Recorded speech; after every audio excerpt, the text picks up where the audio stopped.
You read that right. The average person has the ability to beat levels like Thinking Space 2, or even Grief. Now, starting off, there are 4 factors to beating top levels: a good PC, time to play, genetic ability, and motivation. We should immediately assume that a good gaming setup is supplied along with time to play, as these factors are not related to the person's ability or skills.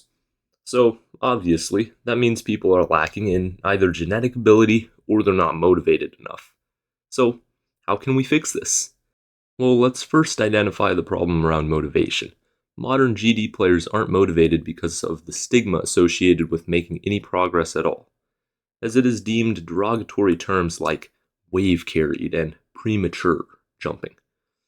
It is also looked down upon to spend a lot of attempts on a level for some reason, even though that's just how progression works. Now, the community won't be the only thing that's demotivating, especially when you're going for the hardest level. Going a long time without getting any progress or getting stuck up by a choke point, which would happen especially often on the top one, can be extremely frustrating.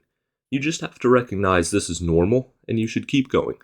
If you really feel like you can't pass a choke point, use that as an opportunity to practice nerve control around that part.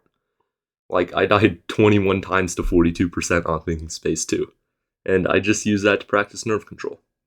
Now, many people don't have the courage to jump to a hard level and take attempts, so simply putting these mental barriers aside will put you ahead of 90% of GD players. About genetic ability, I know this might sound crazy, but I seriously think that it's not required to beat any level, even the hardest one in the game like Thinking Space 2, right? I have 47% and 77 to 100 on Thinking Space 2, and for years I've not known a single person less coordinated than me.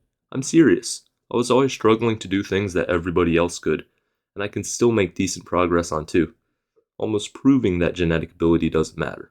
Obviously, I poured in a lot of attempts, and it took me 17 streams just to pass the 39 wave, after I already got a drop attempt. But you don't have to take my opinion or experience for granted here.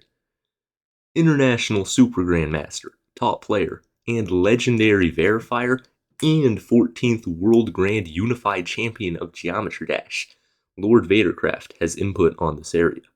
He believes that anybody can beat even the hardest levels if they just have adequate dedication.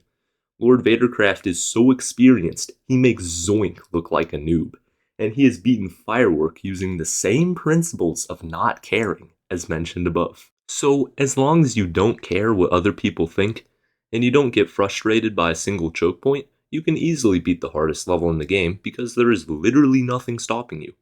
Look at Rayvez or Doritos 1055. Be like them. Pursue your freaking dreams. And even if you don't want to go for the hardest level ever, go boot up the game right now and start practicing whatever you're striving for, because you can do it. Bye.